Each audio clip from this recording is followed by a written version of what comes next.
Hello నమస్తే.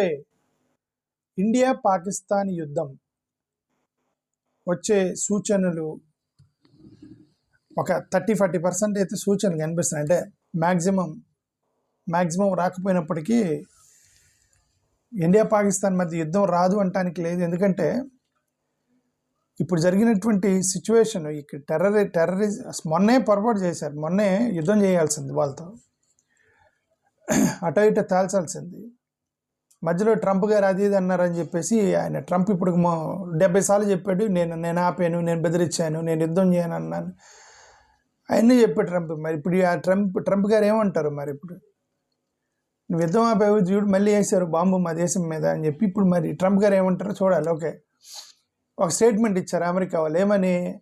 We are closely watching the situation అండి. దేనికి? మళ్ళీ మధ్యలో అడ్డం పెట్టడానికి, యుద్ధం జరిగితే మళ్ళీ మధ్యలో ఆపడానికి. They're closely watching. సరే, ఈ యుద్ధం వచ్చిందా లేదా అంటే కొన్ని సిమ్టమ్స్ కనిపిస్తున్నాయి. ఎందుకంటే నరేంద్ర మోడీ గారు conspirators will not be spared అని ఒక స్టేట్మెంట్ ఇచ్చాడు. అంటే కుట్రదారులను వదిలే ప్రసక్తే లేదు అన్నాడు. అంటే that is a serious warning from prime minister. We can understand that operation Sindoor లాంటిది ఇంకొక సింధూర్ 2 రావచ్చని నేనైతే అనుకుంటున్నా. ఈసారి ఇలాంటి యుద్ధాలు మొదలెట్టినప్పుడు అటు ఇటు తేల్చేయాలి. పొదుగుకులు ఇదే పనిగా కరెక్ట్ కాదు. అటు ఇటు తేల్చేయాలి. అది దీన్ని సేఫ్గా ప్రశాంతంగా ఉండాలంటే భారతదేశం ఏదో ఒకటి చేయాలి దాన్ని. Okay, conspirators will not be spared అని ఒక అంటంతో అది కొద్దిగా స్ట్రాంగ్ రిటాలియేషన్కి సిద్ధపడుతున్నారు నరేంద్ర మోడీ గారు అని ఒకటైతే అర్థమవుతుంది నాకు, నా అండర్స్టాండింగ్. బాలాకోట్ ప్లస్ అంటే బాలాకోట్ కైండ్ ఆఫ్ స్ట్రైక్స్, అది బాలాకోట్ స్ట్రైక్స్ చేశారు కదా, మేబీ దానికి మించి కొద్దిగా ఏమన్నా డీపర్గా పాకిస్తాన్లోకి చొరబడేటువంటి ప్రయత్నం ఏమన్నా చేయవచ్చేమో భారతదేశానికి సంబంధించిన మిలిటరీ అని నేను అనుకుంటున్నా. మొన్న కూడా మిలిటరీ వాళ్ళు బయటకు వచ్చి చెప్పారు, పొలిటికల్ ఇంటర్వెన్షన్ వల్ల మేము కొన్ని ఎయిర్ స్ట్రైక్స్ని కోల్పోయామని.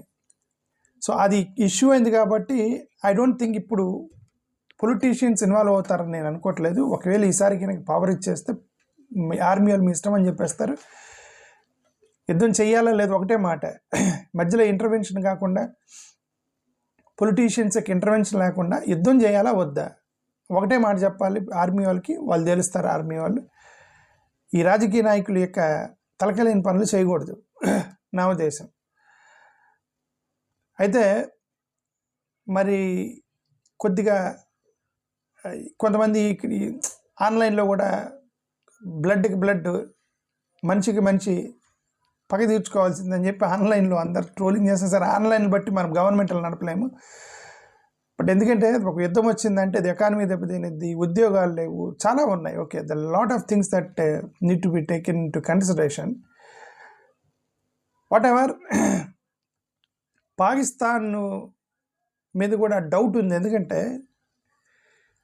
ఎప్పుడైతే ఇది జరగగానే పాకిస్తాన్ వాళ్ళు నోటం ఇచ్చారు. అంటే నోటం అంటే నోటీస్ టు ఎయిర్మెన్ అంటారు, నోటం అంటారు దాన్ని, నోటం అనమాట.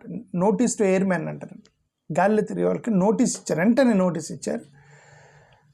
ఇక వాళ్ళ భూభాగం మీదకి ఎలాంటి విమానాలు ఇవన్నీ రాకూడదని ఇచ్చేస్తారు. ఆల్రెడీ 11, 12వ తారీఖు ఈ 2 రోజులు ఇచ్చారనమాట. మరి వాళ్ళు ఎందుకు అంత క్విక్గా రియాక్ట్ అయ్యారు పాకిస్తాన్ వాళ్ళు? నాకు డౌట్ వాళ్ళ హ్యాండ్ ఉందేమోనని, పాకిస్తాన్ హ్యాండ్ ఉందేమో నా doubt. Course it's my doubt. ఎందుకంటే వాళ్ళు ఎందుకు అంత క్విక్గా రియాక్ట్ అయ్యారు? ఇక్కడ టెర్రరిస్టులు ఢిల్లీలో బాంబు వేస్తే పాకిస్తాన్ ఎందుకు అలర్ట్గా నోటీస్ ఎయిర్మ్యాన్ ఇచ్చాడు? ఇంకా తేలలేదు కదా ఎవరు వేసారు, దాని ఏమైనా కుట్రదారులు ఎవరు, దాని పాకిస్తాన్ యొక్క హస్తం ఉందా లేదా అనేది తేలకుండానే వాళ్ళు నోటీస్ ఇచ్చారు అని అంటే డౌట్. ఎందుకు కొంతమంది అనలిస్ట్ నాలంటోటికి డౌట్, వీళ్ళ హస్తం ఉందేమో అని పాకిస్తాన్ ఉందని నాకు డౌట్. ఓకే, కాబట్టి